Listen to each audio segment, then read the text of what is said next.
हे वैराग्य श्रीरामांमध्ये कसं आलं त्याचं ते सगळं स्वतःहून वर्णन करून सांगतायत की ते कुठे प्रवासाला त्यांचं शिक्षण झाल्यानंतर तीर्थयात्रा करायला गेले आणि त्यांनी लोकांच्या जीवनामध्ये ज्या ज्या गोष्टी बघितल्या त्याच्यात त्यांना असं जाणवलं की प्रत्येक व्यक्ती ही सुखाच्या मागे धावते आहे. जन्म झाल्याबरोबर त्याच्यासोबत मृत्यू पण येतो. तो फक्त कधीतरी येणार आहे. तिची वेळ ठरलेली ही काय असेल ती असेल, पण आपल्याला माहिती नसते. आणि या जन्म आणि मृत्यूच्या दरम्यान फक्त सुख आणि सुख याच्या मागे प्रत्येक व्यक्ती धावत असते. आणि ही धावपळ करता करता मृत्यू कधी येतो कळत नाही, पण सुख काही मिळत नाही. अशा अवस्थेत हे सगळं जीवन चाललंय. त्याचं ते वर्णन आपल्या आपल्या परीने करून सांगतायत. प्रभू श्रीराम त्यांनी सांगितलं, काल आपण बघितलं, त्यांनी लक्ष्मीबद्दल, लक्ष्मीच्या अस्थिरतेबद्दल सांगितलंय की पैसा, संपत्ती ही कशी अस्थिर आहे आणि लोक तिच्या मागे जाण्यासाठी काय काय काय काय करत असतात. हे सगळं कालच्या विवेचनामध्ये आपण काल ऐकलं. त्यानंतर ते सांगताना श्रीराम म्हणतात की हे ज्याला मी म्हणतो, हा अहंकार सुद्धा मला कुठेही स्थिर राहू देत नाही.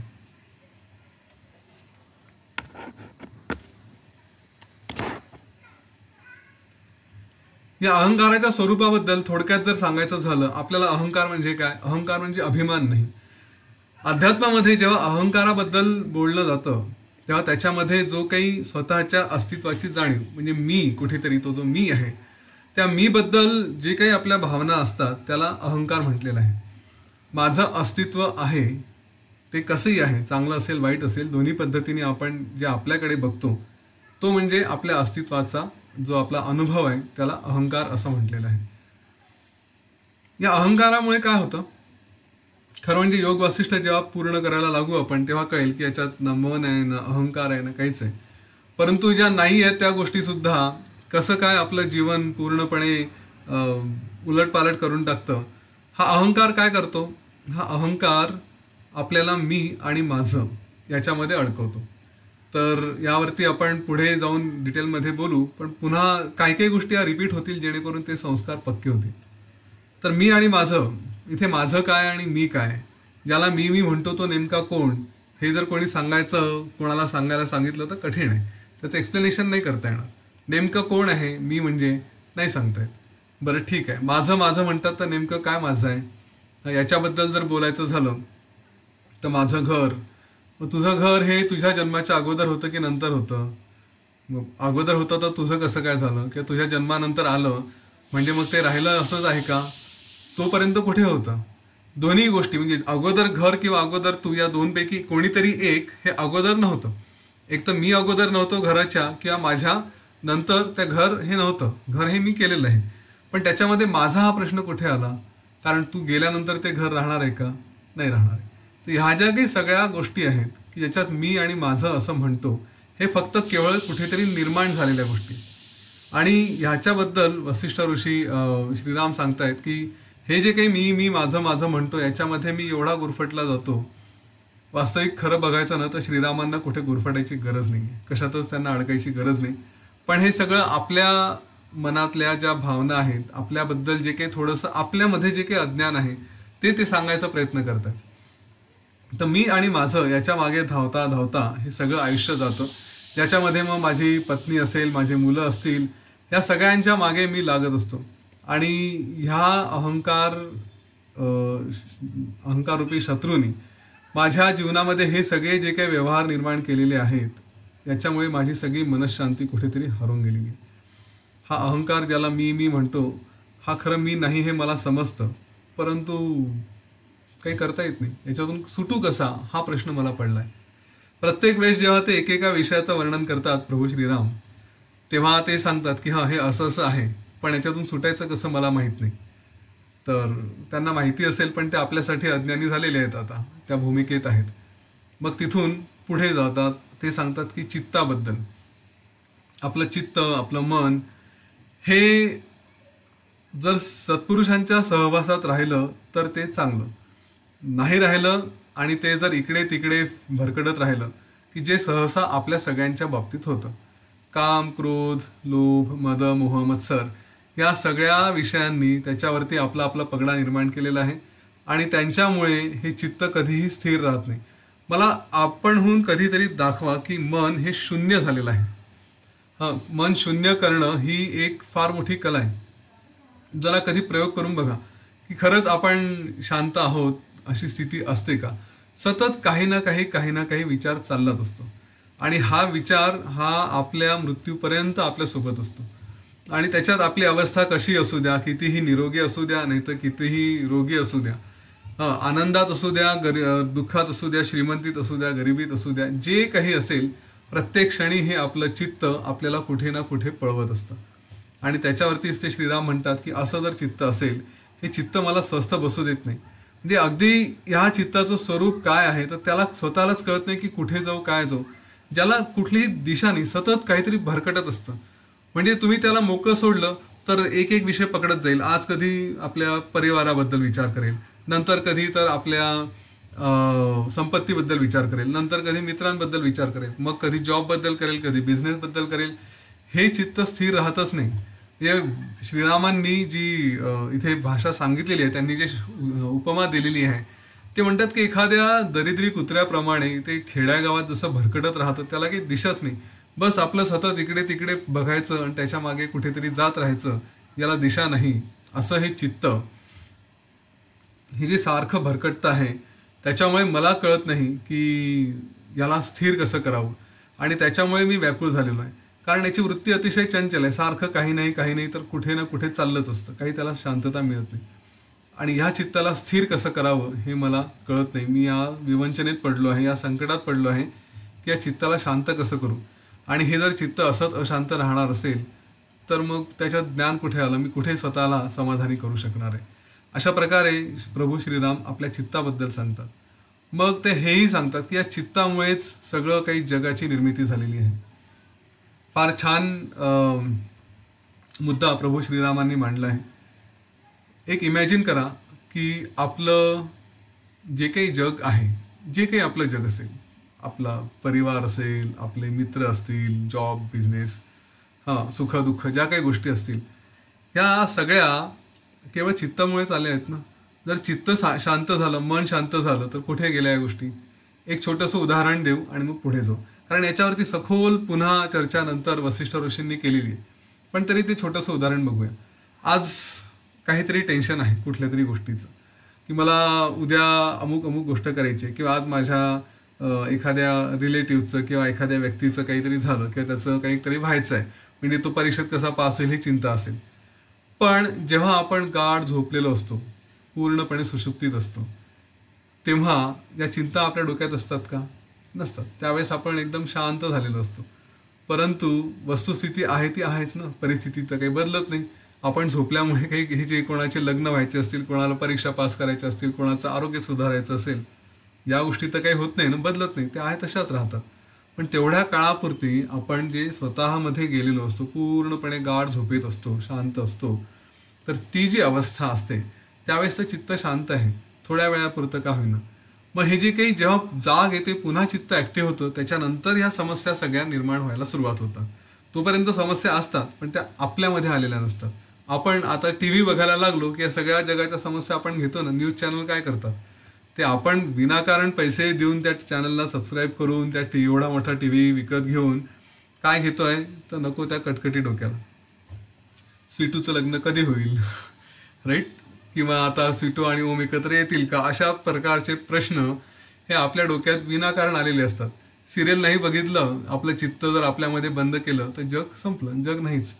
छोटंसं उदाहरण, पण याच्यातून लक्षात घ्या श्रीराम जे सांगतायत विषय, या चित्तामुळे सगळ्या गोष्टींचा उदय होतो, सगळं जग निर्माण होतं. आणि हे जर चित्त नष्ट केलं, या चित्ताला शांत केलं, तर मग कुठे जग हा विषय राहत नाही.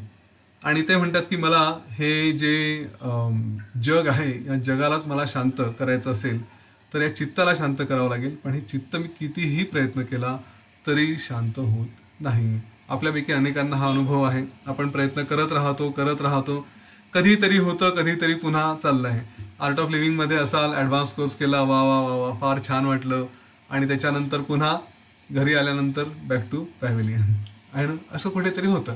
परिणाम होत नाही अशातला प्रकार नाही. मी काल परवा सांगितलं होतं की परिणाम होतात, पण ते हळू हळू हळू असे होतात की काही काळानंतर आपल्याला जाणवतं, अरे मी हे एवढं सगळं केलं आणि आज मी इतका बदललेलो आहे, मी पूर्वी असा नव्हतो. स्वतःचे स्वतः बदल आपल्याला जाणवायला लागतात, लोक येऊन सांगायला लागतात, परिणाम होतात. परंतु ह्या गोष्टी लक्षात घ्या की आपल्याला आतून ते थोडंसं अनुभव घेण्यासाठी त्या मार्गावरती सतत राहावं लागतं. तर इथे तेच सांगतात की चित्त शांत होतं थोड्या वेळ, पण त्याच्यानंतर पुन्हा जग दिसायला लागतं. त्याला परमनंटली कसं शांत करायचं हा प्रश्न श्रीराम विचारतायत. त्यानंतर आपल्या तृष्णा, डिझायर्स ज्याला म्हणतात, या तृष्णा ह्या सारख्या त्या एखाद्या अंधाऱ्या याच्यामध्ये रात्रीनी जसं काही सगळं मन व्यापून टाकलंय त्याप्रमाणे ती तृष्णा आपल्या संपूर्ण मनाला व्यापून टाकते. तृष्णा म्हणजे काय, तर मला सारखं काही ना काही करावं असं वाटलं. नुसते शांत बघत बसलं एखाद्या दृश्याकडे तर थोड्या वेळ बसू, पण त्याच्यानंतर पुन्हा अरे हे करायचं आहे, अरे ते करायचं आहे. आणि त्याच्या मागेही सुद्धा नुसतंच करायचं आहे म्हणजे कर्तव्य करायचं आहे म्हणून नाही, त्याच्यामध्ये सुद्धा आणखी काय भावना असते की याच्यातून काहीतरी मिळालं पाहिजे. या आपण जसं मलिन वासना आणि शुद्ध वासना यांच्याबद्दल आपण बोललो की ज्या कुठल्या तरी भावनेनी प्रेरित झालेल्या आहेत, कुठलं तरी अचिव्हमेंट आहे, काहीतरी त्याच्यात साधायचं आहे, ह्यानी ज्या भावना, ज्या कृती प्रेरित होतात, ज्या आपल्या ॲक्शन्स व्हायला लागतात, राईट, त्या वासना, त्या ज्या वासना आहेत त्यांना आपण मलिन वासना म्हटलं होतं. ही तृष्णा ही त्यांचाच एक भाग आहे. तृष्णा काय करते तर एक माझ्या शाळेत एक फार छान श्लोक होता, तो आशा याच्याबद्दल होता, पण तृष्णासुद्धा तशीच आहे, फक्त तो श्लोक उलटा आहे. त्यावेळेस तो श्लोक असा होता की आशा नाम मनुष्यानाम काचित दाश्चर्य शृंखला यया बद्धा प्रधावंती मुक्तास्तिष्ठन्ति पंगून. म्हणजे आशा नावाची ही अशी एक साखळी आहे की जे तिने बांधले गेले आहेत ते पळत राहतात आणि जे तिच्यापासून मुक्त आहेत ते एका ठिकाणी शांत बसून राहतात. हो ना, तर साखळीने बांधलं गेल्यानंतर माणूस पळू शकत नाही, पण इथे असं म्हटलंय की ही साखळी विचित्र आहे, हिने जे बांधले जातात ते पळत राहतात. एक्झॅक्टली तृष्णा पण अशीच आहे. ज्यांच्यावर तृष्णेचा पगडा आहे ते स्वस्थ बसून नाही राहणार, ते सारखं काही ना काही हे करू ते करू सारखे धावत राहतात. आणि त्याच्या विरुद्ध ज्यांच्यावर कुठलाही तृष्णेचा पगडा नाही आहे ते मग आपल्या स्वतःमध्ये स्थिर राहतात. तर ही जी तृष्णा आहे ही माणसाला कधीही स्थिर होऊ देत नाही. बरं, या तृष्णांचं स्वरूप कसं आहे, मला 3 BHK पेंट हाऊस घ्यायचा आहे, ही माझी इच्छा, ही तृष्णा. तिच्या मागे धावलो आणि ही तृष्णा पूर्ण करण्यासाठी गेलो, झालं, मिळालं, 3 BHK पेंट हाऊस मिळून गेलं मला. त्याच्यानंतर ते मिळेपर्यंत झालं का आता तृष्णा संपली का, नाही. आता याच्यानंतर याच्यात फर्निचर करायचं, त्याच्यात काय रिनोव्हेशन करायचं, इंटिरियरला पकडा, हे करा ते करा, हे सारखं जे चालू राहतं एकानंतर एक. सगळं झालं, घरात स्थिर झालो, मग आता काय, मग आता आणखी काहीतरी, राईट, त्या घरामध्ये आता प्ले स्टेशन आणा, अमुक करा, मग आता मला पुढे काहीतरी करायचं आहे. हे जे काही सारखे आपल्याला धावायला लावणारी जी गोष्ट आहे ती म्हणजे तृष्णा. तर प्रभू श्रीराम म्हणतात ही तृष्णासुद्धा ही मला स्थिर बसू देत नाही. मी कितीही हिच्यापासून दूर जायचा प्रयत्न केला, स्वतःला शांत करायचा प्रयत्न केला, तरी ही तृष्णा मला सारखी कुठेतरी ढकलत राहते आणि तिच्यामुळे मी संकटात जाऊन पडतो असं मला वाटायला लागलं आहे. हिच्यापासून सुटका होत नाही, जसं बांधून ठेवल्यासारखं झालेलं आहे. त्यामुळे हिच्या मागे लागून मनुष्य निरनिराळ्या संकटात पडतो. ही तृष्णा तुम्हाला असं काही मोठीच गोष्ट केली पाहिजे असेल, अगदी छोट्या छोट्या गोष्टीमध्ये माणूस अडकतो. आपण अनेकदा अनुभव घेतला असेल, काही घरात काही गोड आणलं असेल, लहान मुलांचं कसं होतं, गोड आणलं आणि त्याच्यामध्ये जे जसे 5 पेढे असतील आणि दोघं भावंड आहेत, तर तो 5वा पेढा त्याच्यावरती भांडणं व्हायला सुरुवात होते. ओके, आणि हे जर भावंड, चुलत भावंड असतील, मावस भावंड असतील, तर यांच्यावरून त्यांच्या आईवडिलांमध्ये भांडणं व्हायला सुरुवात होते. आपले स्वतःचे असतील तर इतकं होणार नाही, मॅनेज करून घेतील, पण नाहीतर माझ्या मुलाला का नाही दिलं, तुझ्या मुलाला का दिलं, ही प्रायोरिटी का, हा भेदभाव का, हे अशा प्रकारचे सगळे छोटीशी गोष्ट. परंतु ही तृष्णा, हा जो विषय आहे की मला हे हवं, ही तृष्णा अनेक प्रकारचे संकट घेऊन येते असं प्रभू श्रीराम त्यांच्या या विवेचनात सांगतात, वैराग्यामध्ये सांगतात. एक लक्षात घेऊया, प्रभू श्रीरामांचं वैराग्य हे त्यांच्या आयुष्यात त्यांना सगळं काही प्राप्त आहे, आपल्यासारखं नाही आहे. आपलं वैराग्य कसं होतं, आज बॉसने रागवलं, सकाळी उठून बायकोनी चहा दिला नाही, सगळं जग शून्य आहे, काय हे काही कोणी भरोशाचे नाही, या जगामध्ये कोणावर अवलंबून राहण्यात अर्थ नाही, आपण आपले बरे आणि आपलंच करावं, कशाला कोणासाठी मारामारी करावी वगैरे वगैरे वगैरे. एक चहा नाही मिळालं तर 100 विचार आणि सगळं तिथे येणारा जो उद्वेग आणि त्याच्यानंतर वैराग्य सुरू. हो ना. हे अनेक प्रकारचे जे वैराग्य असतात, वैराग्याचे प्रकार आहेत. त्यातल्या त्यात श्रीरामांचं वैराग्य हे सात्विक, हे विचारातून आलंय. ठीक आहे, याबद्दल लक्षात घेऊ. आपल्यासारखं वैराग्य नाही. कोणीतरी कुठेतरी परिवारात इकडे तिकडे मृत्यू झाला आणि स्मशानापर्यंत गेलो, बस तिथे आलेलं वैराग्य ते स्मशानातच सोडून देतो. परत घरी येता येता बॅक टू लाईफ. आपल्या चिंता, अरे असं करायचं, अरे तसं करायचं, सुरू. हे वैराग्य नाही. त्यांचं सात्विक वैराग्य. त्यांना माहिती आहे, ज्याच्याकडे सगळी संपत्ती आहे, सगळं काही आहे, तरी ते म्हणतात की माझा या सगळ्या गोष्टींवर विश्वास नाही. त्या वैराग्याच्या मागे काय कारण असेल ते बघा. एक एक गोष्ट ते समजावून सांगतायत. आपल्यालाही बहुतेक करून या गोष्टी पटत असतील. आपल्याही मनांची अवस्था अशीच असते. कुठेतरी आपलं मन भरकटत राहतं, स्वतःच दमतो, आपल्याच मनामुळे आपण दमतो. त्यानंतर ते सांगतात आपल्या शरीराची निंदा. म्हणतात हे शरीर, याच्यासाठी एवढं प्रयत्न करावं, याला खरं तर या शरीरामध्ये काहीच नाही. याला लहानपणापासून मोठेपणी नेईपर्यंत त्याच्यावर वेगवेगळे चांगले संस्कार करायचा प्रयत्न करा.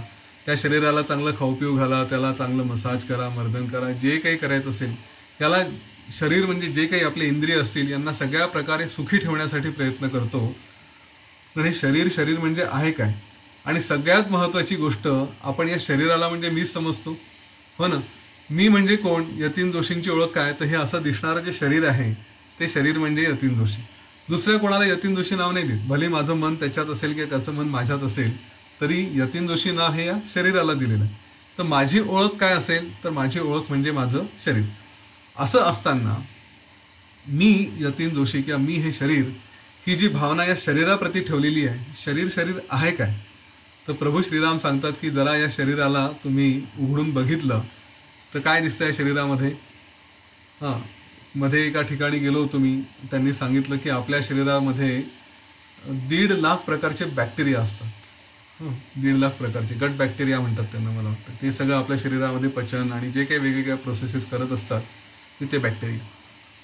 तर हा जो प्रकार आहे, इतक्या प्रकारचे बॅक्टेरिया, आणि त्याच्यासोबत आता जसं कोरोना व्हायरसची गोष्ट आपण ऐकतोय, तर अनेक व्हायरसही असतात आपल्या शरीरामध्ये. या शरीरामध्ये आणखी काय असतं? मल असतं, मूत्र असतं, घाम असतो, रक्त असतं, मांस असतं. या शरीराला असं जर उघडून बघितलं की ज्याला आपण मी स्वतःचं अस्तित्व समजतो, त्याला बघितल्यानंतर त्या शरीरावरती प्रेम करण्याची इच्छा अजिबात होत नाही. आहे काय? बरं, ज्याला मी म्हणतो ते तरी माझ्याशी प्रामाणिक राहतं का? ह्या शरीरामध्ये वेगवेगळ्या प्रकारच्या व्याधी एकानंतर एक येत राहतात. काही आहेत त्या दिसत नाही. कधी काही जाणवल्यानंतर टेस्ट केल्यावर सांगतात, हो तुम्हाला 5 वर्षापूर्वीच असं काहीतरी झालं होतं. हो ना. तर ह्या शरीराने काय काय गोष्टी कॅरी केलेल्या आहेत हे आपल्याशी सुद्धा प्रामाणिक राहत नाही. एक दिवस अचानक शरीर मी जो म्हणतो त्या मला सोडून चाललं जातं, ते काम करणंच बंद करतं. मग प्रभू श्रीराम म्हणतात की याच्यात आहे काय? शरीरामध्ये वेगवेगळ्या प्रकारच्या रोगाने हे बाधलं जातं. यालाच मी आपलं स्वतः मी समजतो, पण मला या शरीरामध्ये काही स्थिर दिसत नाही. बरं, हे टिकणार आहे अशातला प्रकार आहे का? अशातलाही प्रकार नाही. हे स्थिर हे शरीर हे कधीतरी वेगवेगळ्या प्रकारचे भोग भोगत हळू ते क्षीण व्हायला लागतं, दुर्बल व्हायला लागतं. मी कितीही इच्छा केली, कितीही शक्ती लावली, कितीही जोर लावला, तरीसुद्धा मी काही त्या शरीरामध्ये आहे तसा राहू शकत नाही. सतत हे बदलणार आहे. आणि काही वर्षानंतर जेव्हा विचार करेल तेव्हा लक्षात येईल की ह्या शरीरावरती मी किती प्रयत्न केले आणि आज हे एवढं बदललं आहे. हे आणखी आज हळूहळू कृश होऊन चाललं आहे, वीक झालेलं आहे. मग या शरीरावरती जीव का लावायचा? काय याला जगवायचं, काय याला टिकवायचं, असे प्रश्न प्रभू श्रीरामांच्या मनात येत आहे. तर ते म्हणतात की मला जेव्हा हे लक्षात येतं की मी म्हणजे हे शरीर नाही. सगळे जे काही तत्त्वज्ञान सांगतात त्याच्यामध्ये सांगतात की मी म्हणजे शरीर नाही. हे शरीर माझं खरं स्वरूप नाही आहे, काहीतरी दुसरं आहे. पण हा अभ्यास हे मला केव्हा समजू शकेल? ही जी माझी भावना आहे की मी म्हणजे शरीर नाही, मी म्हणजे काहीतरी वेगळं आहे, ही भावना माझी केव्हा दृढ होईल? केव्हा मी त्याच्यावरती जास्त अवलंबून राहू शकेल? हा प्रश्न मला पडलेला आहे. त्याच्यामुळे याच्यातून मला सोडवा. ही जी भूमिका आहे की मी म्हणजे शरीर, याच्यातून मला बाहेर काढण्यासाठी मदत करा. नाहीतर मी परमात्मा स्वरूपात स्थिर होऊ शकणार नाही, आत्मस्वरूपात स्थिर होऊ शकणार नाही. मी या शरीरातच अडकून पडेन. मग ते म्हणतात की चला आपण वेगवेगळ्या अवस्थांबद्दलही बोलूया. आपल्या जीवनाच्या ज्या काही अवस्था असतात, म्हणजे बाल्यावस्था असते, नंतर आपण हळूहळू तरुण होतो, कुमार तरुण, त्याच्यानंतर मग प्रौढ होतो, म्हातारा होतो. यापैकी कुठल्या तरी अवस्थेत निदान सुख मिळावं, ज्याला आपण म्हणतो ना, चला परमनंट सुख नाही तर निदान टेम्पररी सुख, असं काही असतं का, की या अवस्थेत खूप आनंदी होतो, त्या अवस्थेत खूप आनंदी होतो. तर अशी कुठली अवस्था आहे का आपल्या जीवनातली की ज्याच्यामध्ये आपण खरंच आनंदी असू शकू? मला वाटतं आपल्या सगळ्यांना एक युनॅनिमसली आपण सगळे मान्य करतो की आपली जी सगळी आनंदाची अवस्था असते ती म्हणजे बालपणीची. बरोबर आहे ना? सगळ्यांना मान्य आहे ना? आपली बालपणीची अवस्था ही आपली आनंदाची अवस्था. तर प्रभू श्रीरामांचं वर्णन ऐका आणि त्याच्यानंतर मग कळेल की खरंच आनंदाची अवस्था आहे का. ते म्हणतात की एक बालक, अगदी छोटं बालक असेल ज्याला बोलता वगैरे येत नाही, ते पूर्णपणे परावलंबी. म्हणजे ह्या बालकाला जर भूक लागली तर त्याच्याकडे चॉईस काय आहे? रडणं. बरं, याचं पोट दुखत असेल, रडणं. गॅसेस होत असतील, रडा. एखादी वस्तू हवी आहे, रडा. एखाद्या वस्तूपासून दूर जायचं आहे, रडा. त्याच्याकडे दुसरे काही चॉईसेसच नाही. मग हे पूर्णपणे आपल्या मातेवरती, आपल्या पित्यावरती अवलंबून आहे. बरं, त्याला काय होतं आहे हे यांना जसं कळतं, जेवढे बुद्धी यांची आईवडिलांची तेवढीच त्याप्रमाणे कृती. आई जर बाहेरून कुठून जिमवरून आली किंवा व्यायाम करून आली किंवा काय फिरून आली, कामं करून आली आणि तिने बघितलं, बाळाजवळ 2 मिनटं थांबली आणि बाहेर थंडीचं वातावरण आहे, हिला गरमी होते आणि बाळाला ब्लँकेट असेल तर ती म्हणेल अरे नाही याला गरमी होते, तर ती त्याचं ब्लँकेट काढून टाकेल, स्वेटर काढून टाकेल. म्हणजे त्याला काय होतं हे त्या मातेला काय होतं त्याच्यावरती अवलंबून आहे. प्रभू श्रीराम म्हणतात ही काय अवस्था आहे आनंदाची की ज्याच्यामध्ये आपल्याला धड बोलता येत नाही, धड सांगता येत नाही आणि दुसऱ्याच्या कोणाच्या तरी दयेवरती पूर्णपणे आपण अवलंबून आहोत. ही आनंदाची अवस्था कशी काय असू शकते? बरं, या सगळ्या प्रकारामध्ये बोलता येत नाही, समजत नाही किंवा सांगता येत नाही, त्यामुळे काय फक्त चिडचिड, संताप. म्हणजे मला काही खायला नको आहे म्हटलं तरी आई जबरदस्ती काहीतरी खाऊ घालते आहे, तो संतापच होतो ना, आणि तो एक्सप्रेस करता येत नाही, काही करता येत नाही. चला त्याच्या पुढे थोडे गेलो, शाळेत जायला लागलो, तर त्यावेळेस कोणाकोणाचा धाक असतो. आपल्या आईवडिलांचा धाक आहे, आपल्या गुरुजनांचा धाक आहे की आता हे मला काय करतील, काय शिकवतील. आजच्या मुलांची अवस्था तर फारच दयनीय आहे. एक छोटा किस्सा कुठून तरी कधीतरी आला होता, तो सांगतो की एक मुलगा एका खोलीतून बाहेर येतो आणि घरातच असताना आतल्या खोलीतून बाहेर हॉलमध्ये येतो. वडील आपले बसलेले असतात. त्यांना तो विचारतो की तुम्ही कधी पाकिस्तानमध्ये गेले होते का? बाबा म्हणतात नाही, हे असले प्रश्न का विचारतोय? तर तो सांगतो की मग ही टेररिस्ट कुठून आणली तुम्ही? म्हणजे आई वडील हे टेररिस्ट झालेले आहेत मुलांच्या दृष्टीने अभ्यासासाठी. ऑलरेडी इतकं टेन्शन, इतका अभ्यास बिचाऱ्यांवरती, आणि त्याच्यामध्ये पुन्हा आई वडिलांची इच्छा, त्यांनी कॉम्पीट केलं पाहिजे, त्यांनी पहिलं आलं पाहिजे, हे झालं पाहिजे, ते झालं पाहिजे. ही जी काही आईवडिलांकडनं एवढं प्रेशर असतं, तर या मुलांची अवस्था अतिशय दयनीय आहे. मग या बाल्य अवस्थेला सुख कसं काय म्हणता येईल, हा श्रीरामांचा प्रश्न आहे. त्यानंतर पुढे गेलो, मग ते म्हणतात की ठीक आहे, या सगळ्यातून आता बाहेर पडलो, मग हळूहळू आपण तरुण व्हायला लागलो. तरुण व्हायला लागल्यानंतर श्रीरामांनी इथे योग वासिष्ठमध्ये मुख्यत्वे कामवासनेचा उल्लेख केलेला आहे, आणि त्याच्यासोबत थोडा ॲरोगन्स, उर्मटपणा आणि हे भरकटणारं चित्त, या सगळ्यांचा त्यांनी सुरेख असा मेळ साधलेला आहे.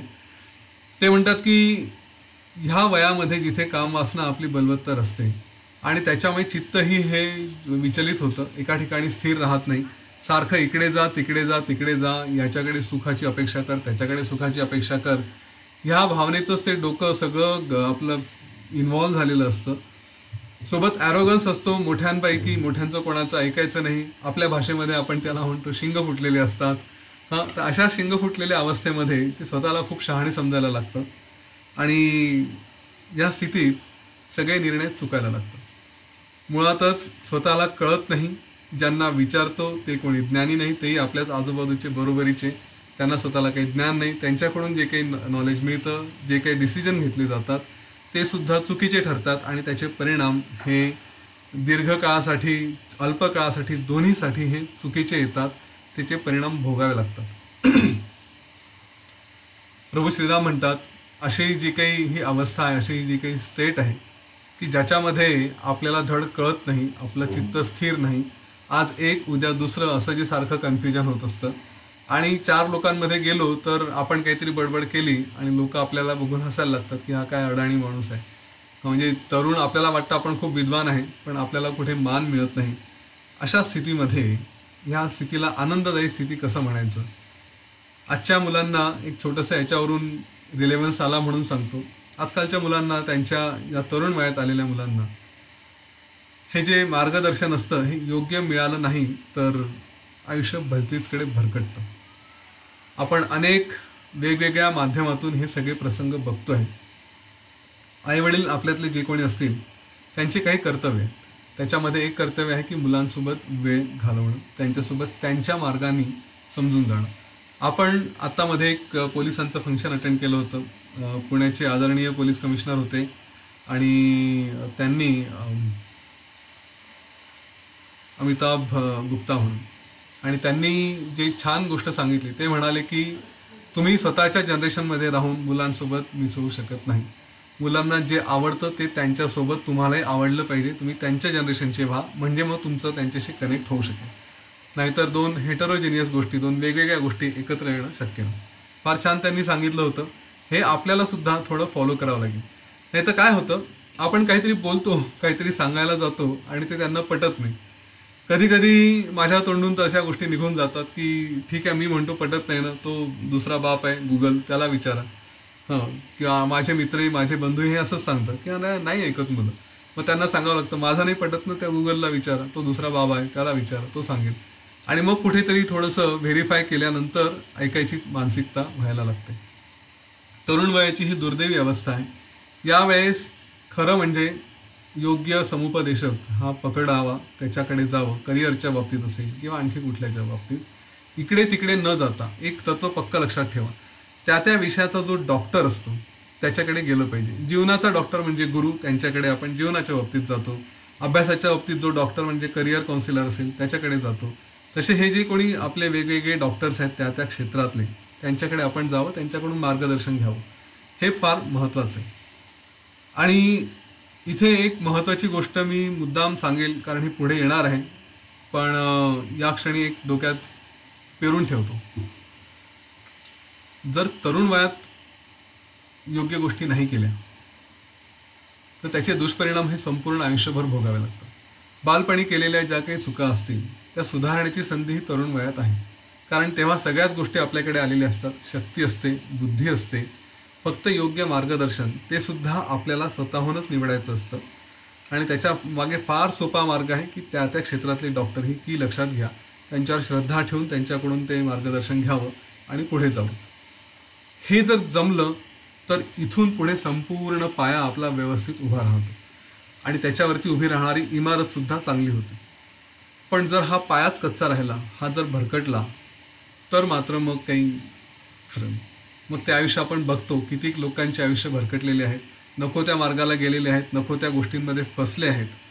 बरोबर, प्रेम प्रकरणं असतील किंवा आणखी काही असतील, हे सगळं बघितलं आहे आपण. याच्यामध्ये लोक अडकतात आणि आपली स्वतःची दुर्दशा करून घेतात. तर कुठेतरी हे जे तारुण्य आहे हा आपल्या जीवनाचा पाया नीट घडवणारा असतो. या ठिकाणी आपण जर जे कोणी तरुण असाल त्यांनी हा मंत्र निश्चित लक्षात घ्या की स्वतःवरती आपल्याला काम करणं आवश्यक आहे. त्याच्यामध्ये हे जे काही बाकीचे आस्पेक्ट, बाकीचे विषय येणार आहेत हे आपल्याला त्रास देतील, परंतु त्याच्यातून बाहेर पडण्यासाठी अनेक चांगले मार्ग आहेत. योग्य समुपदेशांकडे जरूर जा. जीवनामध्ये गुरु असला पाहिजे, त्याच्याशिवाय काही होऊ शकत नाही. कारण जीवनाची किल्ली, कसं जीवन जगायचं हे कुठे शिकवलं जात नाही, ते फक्त गुरुकडे शिकवलं जातं.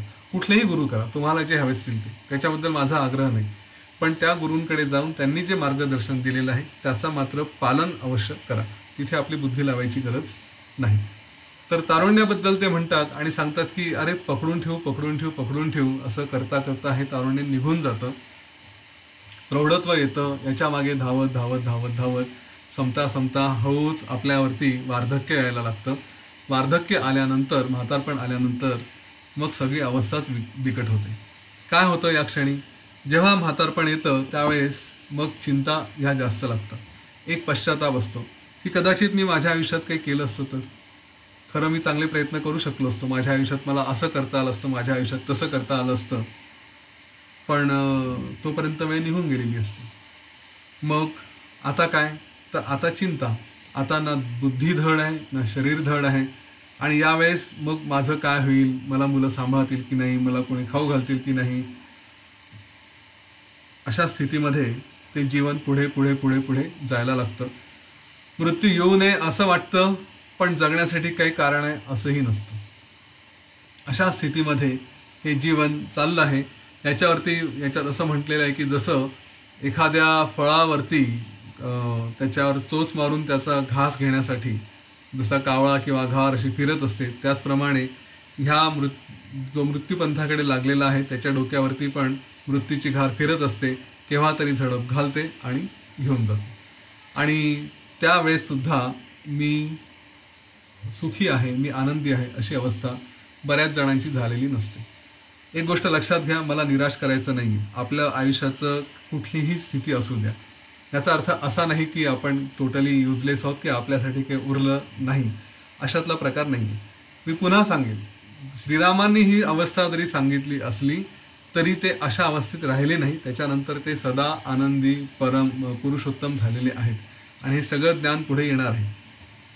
त्यामुळे मी आता म्हातारा आहे, मग माझ्या आयुष्यात काय करायचं. योग वासिष्ठमध्ये तर असं दिसतं की म्हाताऱ्यांसाठी काहीच नाही, किंवा तरुण आहे पण भरकटलो आहे, हे लॉसेस झाले आहेत, ते लॉसेस झाले आहेत, काय करावं. अशा जर मनात शंका येत असतील, असे प्रश्न येत असतील तर थोडा पेशन्स ठेवा. इथून पुढे बऱ्याच गोष्टी आहेत आणि त्याच्यातून निश्चितपणे आपण पुरुषोत्तम स्वतः वयाच्या कुठल्याही अवस्थेत असाल तरी होऊ शकतो. आपलं जीवन चांगल्या दिशेला निश्चितपणे नेता येतं. या वार्धक्यानंतर श्रीराम म्हणतात, या अवस्थेनंतर, की हे जर सगळं होणार असेल आयुष्यामध्ये, याच्यातही कुठल्याच अवस्थेत सुख नाही, मग कशाला जगावं. हा जो सगळा त्यांचा प्रत्येक वेळेस प्रश्न हाच येतो की मी असं जर केलं तर मग याच्यापुढे मी काय करेल, काय करेल, काय करेल. आणि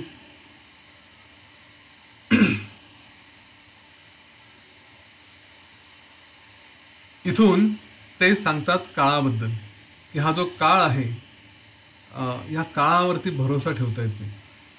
काळ काय करतो, आपण माझ्या आयुष्यातला मी स्वतःचा प्रसंग सांगतो आणि त्याच्यानंतर यावरती थोडं बोलतो. जेव्हा मी IT मध्ये होतो, हे काही जणांनी माझा जीवन परिचय विचारला होता तर तोही थोडक्यात सांगतो, की मी मूळचा जन्मशिक्षण माझं सगळं नागपूरला, तिथेच इंजिनिअरिंग केलं, तिथेच इंजिनिअरिंगमध्ये पोस्ट ग्रॅज्युएशन केलं आणि मग TCSमध्ये जॉबला होतो.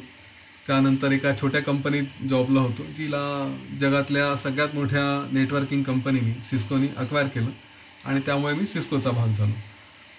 तर हे सगळं चालू असताना मी पहिलेपासून थोडी अध्यात्माची वृत्ती आणि थोडं समाजसेवा या विषयामध्ये बऱ्यापैकी इन्व्हॉल्व राहिलो.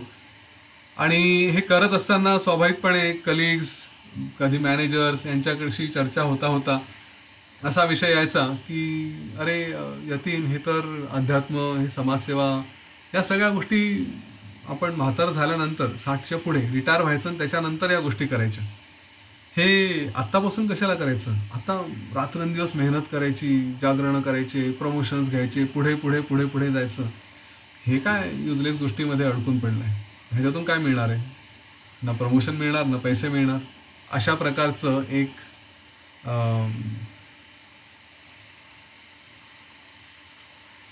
एक्सप्रेशन, त्याच्यातून अशा प्रकारचं एक मत व्यक्त केलं जायचं.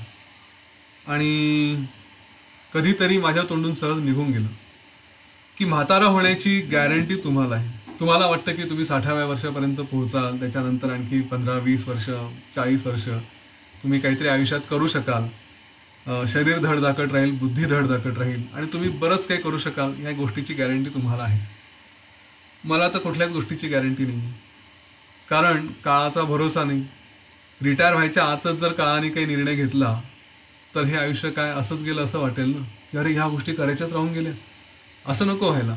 त्याच्यामुळे जे जे मला शक्य आहे जीवन जगता जगता हे जीवन पूर्ण जगायचं, ह्या जीवनाचा सगळा आस्वाद घ्यायचा, परंतु शास्त्रोक्त मार्गाने हे ठरवून. त्याच्यामुळे हे राहिलं ते राहिलं असा पश्चाताप करायची वेळ कधीच यायला नको.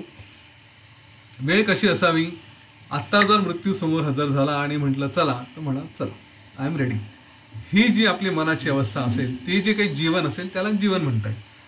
तर हे करताना ही जेव्हा भावना मी तिथे एक्सप्रेस केली, तर त्याच्यामध्ये काळाची शाश्वती नसणं हा एक फार महत्त्वाचा आस्पेक्ट होता. इथे प्रभू श्रीराम हे सांगतात, ते म्हणतात की लोक काळावरती कसा काय भरोसा ठेवू शकतात. म्हणजे मला जीवनातल्या एकाही अवस्थेमध्ये असं वाटत नाही की सुख आहे. त्याच्यानंतर असंही नाही की मी आज नाही उद्या, उद्या नाही परवा, या जन्मी नाही पुढच्या जन्मी सुखी होऊ शकेल असंही काही दिसत नाही. कारण त्याच्यामागे काहीतरी पाहिजे ना. बरं, मी आज प्रयत्न करतो, चला आज मी आनंदी नाही आहे, उद्या 4 दिवसांनी, 8 दिवसांनी, महिनाभरानी, 2 वर्षांनी मी आनंदी होईल, त्यासाठी मी अगदी नेटाने प्रयत्न करेल, खूप रात्रंदिवस मेहनत करेल, अभ्यास करेल किंवा काहीतरी बिझनेस करेल, हां, आणि पैसा प्रचंड कमवेल आणि त्या पैशाच्या माध्यमातून सुखी होईल, नाते निर्माण करेल किंवा मला जे काही करायचं आहे ते. पण हे सगळं करता करता अचानक मृत्यू आला तर? हा काळ इतका भयंकर आहे की तो ना भिकाऱ्याला सोडतो, ना श्रीमंताला सोडतो, ना राजाला सोडतो. तुम्ही गरीब असा, श्रीमंत असा, प्रत्येकाला तो काळ घेऊन जातो. तुम्ही दुर्बल असू द्या, नाही तर तुम्ही कितीही मोठे योद्धे असू द्या, पराक्रमी असू द्या. आजपर्यंत जर बघितलं तर मला एकही असा दिसत नाही की जो खूप पराक्रमी आहे, ज्याने खूप प्रचंड पराक्रम केला आणि तो चिरंजीवी आहे. हां, एखाद दुसरे ते काय जे 7 जीव असतील जे परमनंट आहेत तेच, बाकी त्यांच्यामध्ये आपलं नाव नाही आहे. तर आपल्यासाठी उपदेश हाच आहे की कोणीही असू द्या, प्रत्येकाला काळाने नेलेलं आहे. बरं, काळाने नेताना असं सांगितलं नाही की तू शूर आहे, तू खूप पराक्रम केले ना, चल तुला 500 वर्ष आयुष्य, त्याच्यानंतर तुला घेऊन जाईल. किंवा तू खूप श्रीमंत आहे, तुला 200 वर्ष आयुष्य, 200 वर्षानंतर घेऊन जाईल. असं काहीही झालेलं नाही. त्याच्यामुळे आपण काही असू द्या, काळ घेऊन जाईल याची गॅरंटी आहे. केव्हा नेईल हे माहिती नाही. मग असं असताना लोक ज्या पद्धतीने प्लॅन करतात, ज्या पद्धतीने वागतात, की एखाद्याला असं काय म्हणतात, मी तुझ्याशी आयुष्यभर बोलणार नाही, मी तुझ्याशी असं वागेल, मी त्याचं तोंड पाहणार नाही, हे जे काही भावना करून आपण स्वतःला असे ग्रेट समजतो, तर थोडंसं काळाचं भान ठेवायचं. हं, आपण स्वतःला किती ग्रेट समजत असलो ना तरी आपल्यापेक्षा काळ बलवान आहे आणि त्याचा भरोसा नाही, ही गोष्ट सतत डोक्यामध्ये राहिली तर आपण जरा जमिनीवरती राहू. हा सगळ्यात महत्त्वाचा आपला जो ॲरोगन्स आहे, उर्मटपणा आहे, तो कमी करण्याचा मार्ग म्हणजे काळाबद्दल थोडासा विचार डोक्यात सतत ठेवणं आणि त्याप्रमाणे वागणं. हे ज्याला जमलं तो बऱ्यापैकी नम्र असतो. तर काळाबद्दल भरोसा नाही असं प्रभू श्रीराम सांगतात. ते म्हणतात की सुखासाठी माणूस आणखी एक गोष्ट करतो, ती म्हणजे स्त्रीच्या मागे लागणं. आता योग वासिष्ठ हा ग्रंथ हा ज्या काळात लिहिला गेला आहे त्या काळामध्ये स्त्री ही उपभोगाची वस्तू किंवा उपभोगाच्या दृष्टीने पुरुष युजली बघायचे असं एक म्हटलेलं आहे. याचा अर्थ असा नाही की स्त्रिया पुरुषांकडे उपभोगाच्या दृष्टीने बघत नाही, कारण फक्त एकालाच दोष देणं चुकीचं आहे. दोघांची संमती असते तेव्हाच कुठेतरी हा सगळा व्यवहार होत असतो. तर आपण या दोघांनाही यांनी जी निंदा केलेली आहे त्या निंदेमध्ये फक्त स्त्रीची निंदा ग्रंथामध्ये असली तरी त्याच्या मागचा जो सारांश आहे तो आपण दोघांच्याही दृष्टीने बघूया. ते म्हणतात की ज्या वस्तूकडे किंवा ज्या शरीराकडे आपण आकर्षित होतो, एखादी स्त्री असेल ती खूप छान नट्टापट्टा करून कोणाला आकर्षित करत असेल तर पुरुषही स्वतःला जिममध्ये जाऊन बॉडी बिडी कमवून मग ते स्लीवलेस घालून स्त्रीला आकर्षित करायचा प्रयत्न करतात. हे जे काही असतात एक दुसऱ्याला आकर्षित करण्याचा प्रयत्न करतात, त्याच्यामागे नेमकं कशाचं आकर्षण असतं? तर नेमकं आकर्षण असतं शरीराचं. म्हणजे शरीर म्हणजे ते यंत्रच आहे ना. आत्ताच सांगितलं या शरीरात आहे काय. बरं, हे शरीर शरीर शरीर याच्या मागे लागू याच्या मागे लागू असं जे म्हणतात ते तरी परमनंटली सुख देणार आहे का? आपलं शरीर किती काळ भोग घेऊ शकेल? काही काळच. त्याच्यानंतर पुन्हा हे जग आहेच, राईट? किंवा आपण ज्या गोष्टीचा भोग घेणार आहे, ज्या शरीराचा भोग घेणार आहोत, ते शरीर तरी परमनंट राहणार आहे का? काही काळाने त्याच्यावरती सुरकुत्या येतील, काही काळाने त्यालाही रोग येईल आणि अशा वेळेस त्या शरीराला हात लावायची सुद्धा इच्छा होत नाही. असं असताना ह्या ज्याच्यात परमनंट सुख नाही, ज्याच्यामुळे क्षणिकसुद्धा म्हणजे काही काळाचं काही मिनिटांचं सुख असेल तेवढ्यापुरती, बाकी पुन्हा आपण आपल्या जगात, हे असताना ह्या गोष्टींवरती मी कसा काय अवलंबून राहू, हा प्रभू श्रीरामांचा प्रश्न. आणि तिथे ते सांगतात की ह्या सगळ्या गोष्टीमध्ये मला शाश्वती काही वाटत नाही, त्याच्यामध्ये या विषयांवरती मला अडकून पडायचं नाही आहे, याच्यातून सुटायचं आहे. तुम्ही मला आज माझ्या घरी किंवा माझ्या परिवारामध्ये असा विषय चालला असेल की आता याचा विवाह करू किंवा काय करू आणि मी उद्या सम्राट होईल, मी सगळं काय होईल, परंतु या सगळ्या गोष्टींमध्ये मला कुठेही पुढे जाऊन आनंद मिळेल असं मला काहीही दिसत नाही. मग असं असताना मी या सगळ्या हे जीवनामध्ये का मागे लागू, या जीवनाच्या मागे का लागू, मला या जीवनामध्ये काही जगण्यासाठी दिसत नाही. मग म्हणतात की जे काही सांसारिक कर्म आहे एखादी व्यक्ती तेही करायला जाते, संसार करते, त्याच्या मागे लागतं. त्या संसारात तरी काय आहे? या संसार करून कोणी परमनंटली सुखी झाला आहे असंही दिसत नाही. त्याच्यात असं एकही फळ नाही की ज्याच्यामध्ये कष्ट नाही, किंवा असं काही कार्य नाही की ज्याच्यामध्ये कष्ट नाही. आणि त्यामुळे मला ह्या सगळ्या संसारात जगण्यामध्ये, संसार करण्यामध्ये सुद्धा रस वाटत नाही. इथे त्यांनी हे जे काही अनेक वेगवेगळे विषय सांगितले, काळ असेल किंवा आणखी काही असेल, ते म्हणतात की मी एकच बघितलं, सगळं करता करता माणूस फक्त धावतो धावतो धावतो आणि एक दिवस मृत्युमुखी पडतो. त्याच्यामध्ये त्यांनी जे काही सगळं हे जीवन जगलं आहे त्याच्यामध्ये त्याला कुठेही सुख मिळालं नाही. आता माझा प्रश्न असा आहे, माझा म्हणजे प्रभू श्रीरामांचा. ते म्हणतायत की असे कुठले विषय आहेत की ज्यात दुःख नाही, अशी कुठली स्थळ आहे, असं कुठलं ठिकाण आहे की जिथे गेलो की मी तिथे अजिबात दुःखी राहणार नाही, त्या ठिकाणी परमनंटली आनंदी. अशा कुठल्या क्रिया आहेत की ज्या क्रिया करताना, कुठल्या ॲक्शन्स करताना त्याच्यात खोटेपणा नाही. अगदी मी 1000 वर्षपर्यंत जरी जगायचं ठरवलं आणि त्याच्यानंतरसुद्धा मला जर समाधान मिळत असेल, परमनंट सुख असेल, तर ठीक आहे, विचार तरी करू शकतो. परंतु असं तर काही दिसत नाही. 1000 वर्ष जरी जगलो तरी अशी आशा नाही आहे, अशी गॅरंटी नाही आहे की याच्यात मला सुख मिळू शकेल, काही वर्षानंतर सुख मिळेल असंही नाही. आपण या बऱ्याच वेळा असा विचार करतो ना की आत्ता हा काळ कठीण आहे, काही काळानंतर सुख येईल, काही काळानंतर सुख येईल. हे जे येईल येईल येईल याच्या मागे आपण धावत राहतो आणि ते सुख कधी येतच नाही. का येत नाही तर आपल्याला हे कळेल. तर त्यामुळे त्यांनी म्हटलंय की या जगामध्ये हे जे काही सगळं जे अस्थिर आहे त्या सगळ्यांच्या मागे लोक धावत आहेत आणि त्याच्यामध्ये मला असं जाणवत नाही की मी अस्थिरतेच्या मागे धावावं, त्याच्यामागे सुख शोधण्याचा प्रयत्न करावा. एक तरी गोष्ट सांगा की असं काही स्थिर आहे म्हणून. घर घेतलं तेही बदलायला लागतं, आपण एखाद्या व्यक्तीमध्ये इन्व्हॉल्व्ह झालो ती व्यक्ती बदलायला लागते, आपली आर्थिक स्थिती बदलायला लागते, सगळ्या गोष्टी बदलतात. आणि मग कधी विचार करायला लागलो तर हा सहज मनात विचार येतो की ह्या सगळ्या गोष्टी जर बदलणारच होत्या तर मी यांच्यामध्ये काय इन्व्हॉल्व्ह झालो, हेच बघण्यासाठी की हे बदलत आहे आणि याच्यामध्ये कुठेतरी मला त्रास होतो आहे. एक गोष्ट लक्षात आली का या वाक्यामध्ये, जेव्हा आपण म्हणतो ना एखादं बदलत आहे, तर बदलणं हे बघणाऱ्याच्या दृष्टीने, त्याचा अर्थ जो बघणार आहे तो स्थिर आहे. हा विषय आपण पुन्हा जेव्हा योग वसिष्ठमध्ये खोल जाऊ तेव्हा बघू की कोणीतरी बघणार आहे तो स्वतः स्थिर आहे, त्याच्या दृष्टीने सगळ्या गोष्टी बदलत आहेत. मग या बदलणाऱ्या गोष्टींच्या मागे धावायचं आहे आणि त्याच्यानंतर फ्रस्ट्रेट व्हायचं आहे की जे स्थिर आहे त्याला स्वतःशी जोडून घेतलं म्हणजे मग निदान ही कंप्लेंट तरी नाही करता येणार की नाही, हे जे स्थिर आहे ना हे स्थिरच आहे, त्याच्यामध्ये मी इन्व्हॉल्व राहतो, निदान हे बदललं नाही त्यामुळे मला आनंद आहे की चला अमुक गोष्ट स्थिर समजली ती स्थिर राहते.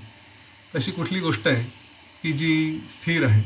कारण जेव्हा बदलांबद्दल बोलतो तेव्हा एखादी गोष्ट बदलताना दिसत असेल तर तिला रेफरन्स पाहिजे, कशाच्या दृष्टीने बदलते आहे. ट्रेनमधून जाताना जर झाडं पळत असतील तर झाडं जागेवरती आहे, आपण पुढे जात असतो. किंवा आपण स्थिर असू आणि एखादं चक्र गोल गोल फिरत असेल तर आपण स्थिर आहे, बाजूच्या गोष्टी फिरत आहेत. त्यामुळे रेफरन्स हा आवश्यक असतो बदलताना. मग हा कुठला रेफरन्स आहे जो स्वतः स्टेडी आहे, तर तो स्टेडी रेफरन्स आपण हळूहळू योग वासिष्ठमध्ये पुढे जाऊन बघूया. आणि श्रीराम म्हणतात की याच्यामध्ये मी जे सगळं बघितलं एकही गोष्ट स्थिर राहत नाही. कधी मी भिकाऱ्याला श्रीमंत होताना बघितलं आहे किंवा एखाद्या श्रीमंताला अगदी त्याला भिकारी होताना बघितलेलं आहे. ह्या सृष्टीमध्ये ब्रह्मा विष्णू महेश असू द्या नाही तर आणखी कोणीही असू द्या, हे सगळ्यांचा नाश होतो आहे, सगळे त्या नाशाकडे चालले आहे. काळ पुढे पुढे पुढे पुढे चालला आहे. हा जो काळ पुढे जात असेल तर याच्यामध्ये कुठेही स्थिरता नाही, सगळंच काही बदलताना दिसत आहे, सगळंच काही नाश होताना दिसत आहे, त्या गोष्टीकडे चाललं आहे. असं असताना मग मला कुठलं मोटिवेशन आहे, कुठल्या कारणामुळे मी स्थिर राहावं, कुठल्या कारणामुळे मी आनंदी राहावं, कुठल्या कारणामुळे मी जगावं. मला या ठिकाणी कशातही जगण्यात इंटरेस्ट राहिला नाही, कारण काही कारण वाटत नाही. वारंवार ते हे सांगतात की मला जगण्यासाठी कारण दिसत नाही आहे. आणि याच्यानंतर त्यांनी जे काही आवाहन केलं वेगवेगळं आपल्या मनस्थितीतून की आता मला सांगा की काय करायचं, कसं सुटायचं, ते आवाहन आणि त्यानंतर दरबाराची जी अवस्था होती, दशरथाच्या दरबाराची अवस्था, त्या काय काय झालं त्या दरबारात, हे सगळं आपण उद्या बघूया. त्यांनी थोडक्यात सांगतो, दरबार हा अतिशय प्रसन्न होता. श्रीरामांसारखं वाक्य आपल्याला ऐकायला मिळालं, त्यांची तोंडातून आपल्याच भावना बाहेर पडल्या, हे बघून सगळ्यांना आनंद झाला होता. ती फार वर्णनीय अवस्था आहे, ती आपण उद्या निश्चित ऐकू. आणि श्रीरामांचं जे आवाहन होतं की मला जगायचं नाही, मला मरायचंही नाही आणि जगायचं नाही, अशी माझी अवस्था आहे. पण पुढे जाण्यासाठी शरीर तर आपोआप पुढे जाईल, तर त्यासाठी काहीतरी कारण पाहिजे. नाहीतर सोडून द्या, मग मला काही जगण्यात इंटरेस्ट नाही, मी अन्न पाणी त्याग करतो आणि आपलं शरीर संपवतो, असं त्यांनी शेवटी म्हटलेलं आहे. तर हा विषय आपण उद्या पुढे घेऊन जाऊया. रोजच्या प्रमाणे एक 5 मिनिटं डोळे मिटून या विषयावर विचार करू, थोडं लक्ष आपल्या श्वासावर देऊ आणि त्याच्यानंतर प्रश्नोत्तरे घेऊ.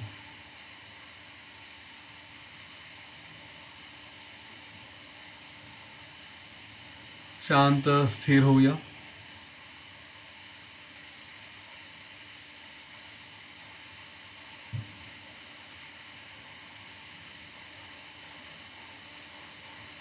डोळे बंद ठेवू. सगळं लक्ष आपल्या श्वासावर ठेवूया.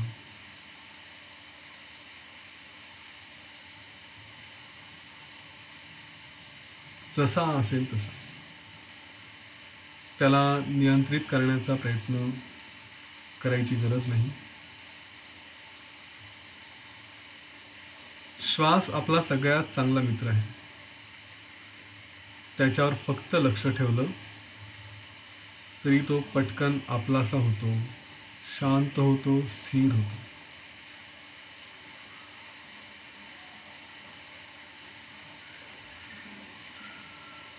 श्वासावरती लक्ष ठेवायचं म्हणजे त्याची गती किती आहे, तो आपल्या शरीरात कुठपर्यंत येतो आहे, बाहेर कुठपर्यंत जातो आहे, एवढंच फक्त बघायचं. मुद्दाम गती हळू करायची आहे किंवा खूप खोल श्वास घ्यायचा आहे असं काही करायची गरज नाही, आपोआप होईल.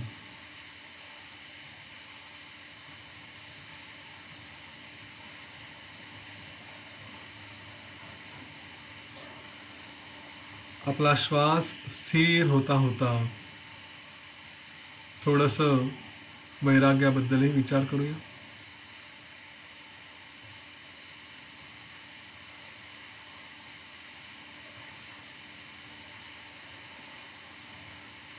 वैराग्य म्हणजे विराग पासून आला आहे. राग म्हणजे अटॅचमेंट. ती कशाशीही असू शकेल. आपल्या शरीराशी, आपले संबंध इतरांशी आहेत, ते म्हणजे ते शरीरच. वस्तूशी, गावाशी, कम्युनिटीशी. हा जो राग आहे, राग म्हणजे क्रोध नाही, राग म्हणजे अटॅचमेंट. याच्या उलटा म्हणजे विराग. आणि ही विरागची भावना येणं म्हणजे वैराग्य.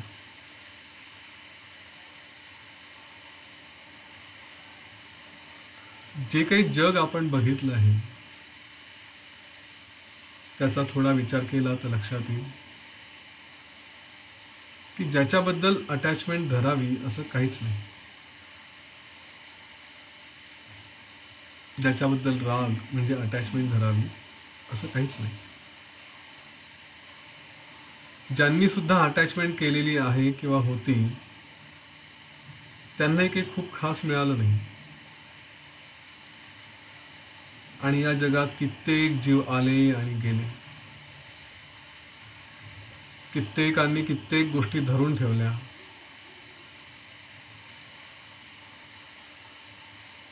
त्या चांगल्या असतील अथवा वाईट असतील. कोणाबद्दल प्रेम ठेवलं असेल, कोणाबद्दल द्वेष ठेवला असेल. हे सगळे जीव येत आहेत आणि जात आहेत. पण त्यांनी साध्य कोणालाच काहीही झालेलं नाही.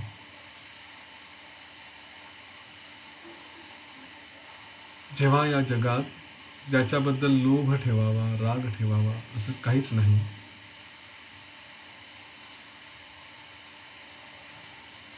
मग जगायचं कारण काय उरतं? हा श्रीरामांचा प्रश्न. शक्य झालं तर आपण आपलं या प्रश्नाचं उत्तर शोधूया. योग वासिष्ठमध्ये या प्रश्नांची उत्तरं मिळतील. एक लक्षात घ्या, वैराग्यातूनच पराक्रम घडलेले आहेत.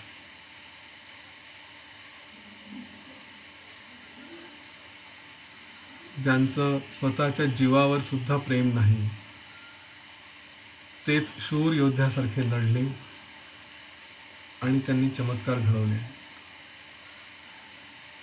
त्यामुळे वैराग्य येणं ही खूप चांगली गोष्ट आहे.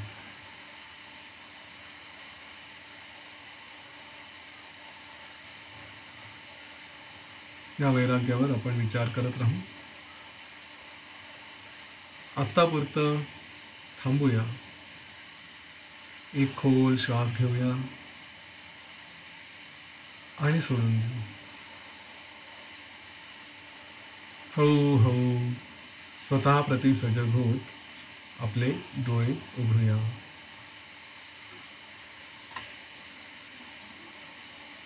धन्यवाद. जय श्रीराम, जय गुरुदेव. काही प्रश्न असतील ते आपण घेऊ शकतो.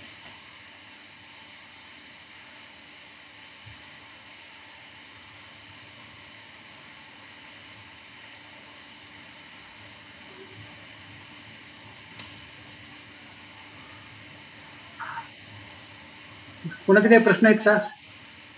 हँड रेज करा. प्रश्न नसतील तर फार छान. ध्यान खूप सुंदर झाले, त्यामुळे प्रश्न सगळे गायब झाले.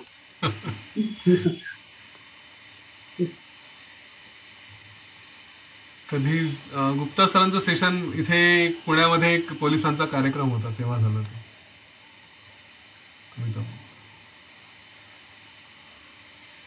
मकरंद जोशी.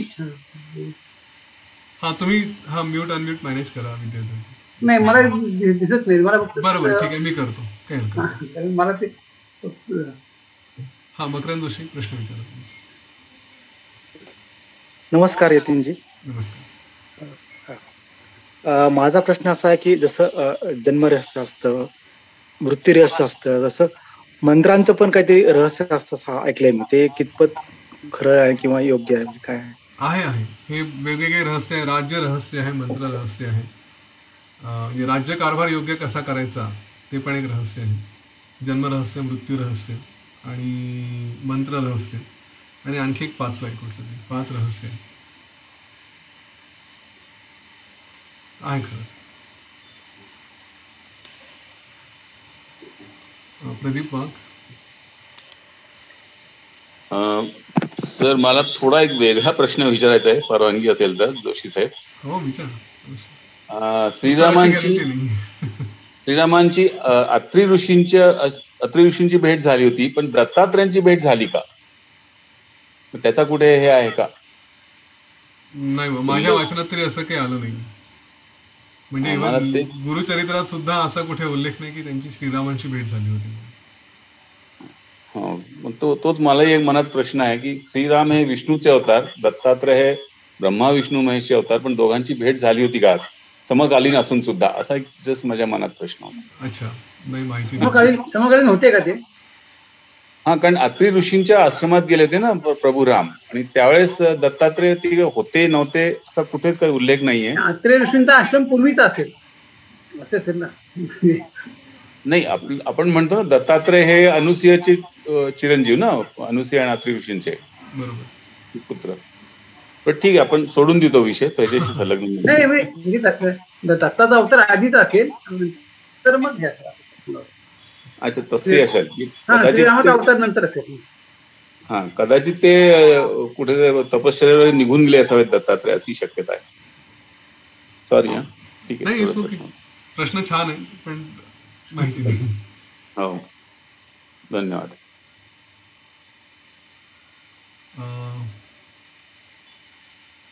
विजय माने.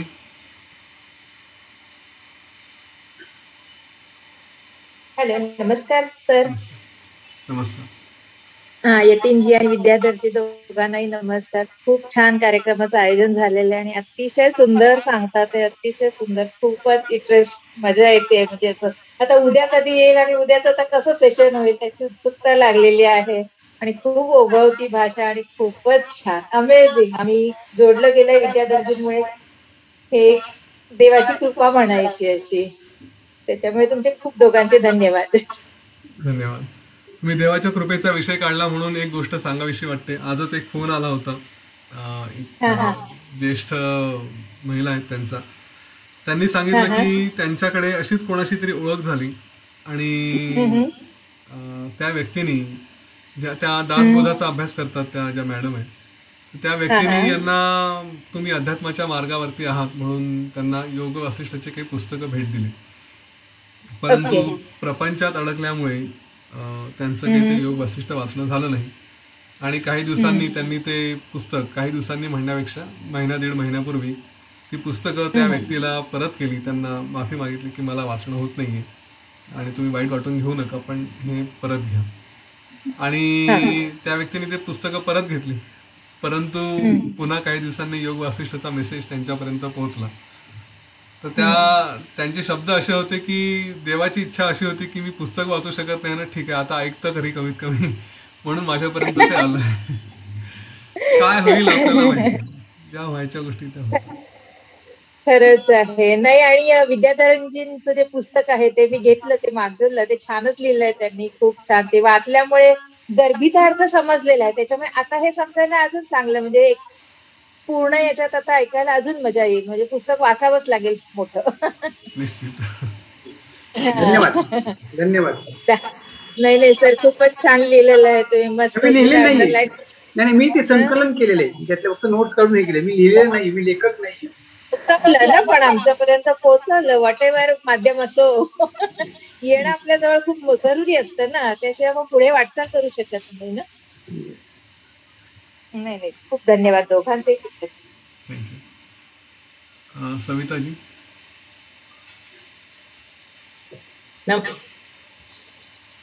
नमस्कार. जय गुरुदेव. जय गुरुदेव. स्त्रियांनी गुरुचरित्र वाचावं का?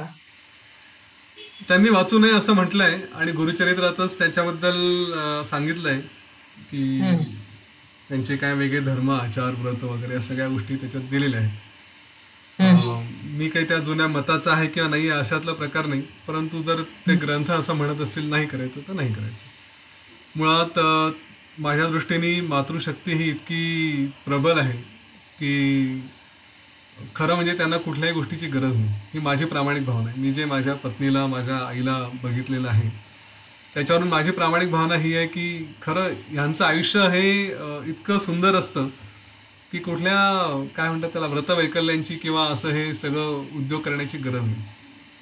परंतु कुठेतरी त्याच्यासोबत ह्या सगळ्या कार्यासोबत येणारे काही काही विषय असतात आणि त्याच्यामध्ये त्यांना स्वतःसाठी थोडं शरीरासाठी आणि मनासाठी काही गोष्टींची आवश्यकता असते. तर त्याच्यात थोडं प्राणायाम, ध्यान, ज्ञान ह्या ज्या गोष्टी असतात, 4 लोकांशी, चांगल्या लोकांमध्ये राहणं, सत्संग वगैरे करणं हे आवश्यक असतं. तेवढं जरूर करा. बाकी जीवन हे ओझं होणार नाही एवढं बघा. आणि त्यामुळे कदाचित तो एक दृष्टिकोन दिला असेल की नाही तुम्ही जास्त ह्याच्यात अडकू नका, कारण तुम्हाला ऑलरेडी 1000 गोष्टी करायच्या, नवीन बंधनं स्वतःवरती लागू. आणि पण त्याबद्दल उत्सुकता लागली की काय आहे गुरुचरित्रामध्ये, काय सांगितलंय? तुम्ही ऐकू शकता, वाचू शकला नाही तरी ऐकू शकता. ऐकू शकतो. हा, ऐकू शकता. ऑनलाईन वरती, युट्यूब वरती बऱ्याच गोष्टी असतील, युट्यूब वर आहे. कारण तुम्ही म्हटल्यापासून उत्सुकता लागली की गुरुचरित्र ऐकावं. अच्छा, ते मिळतील आपल्या. आता मला 1-2 गोष्टी त्याच्यातल्या जशा जशा शेअर करता येतील तशा तशा आपल्या सत्रांमध्ये करू. खूप छान छान गोष्टी आहेत, त्या बघू आपण. जय गुरु. जर सगळ्यांची ऑडियन्सची इच्छा असेल तर मी जरूर शेअर करेन त्या. ठीक आहे. जय गुरुदेव.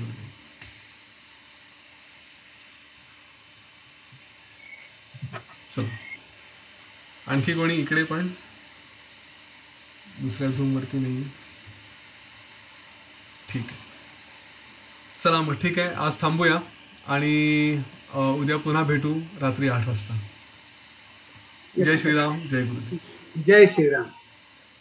सर्वांनी 7:45 ते 8 याव्यात.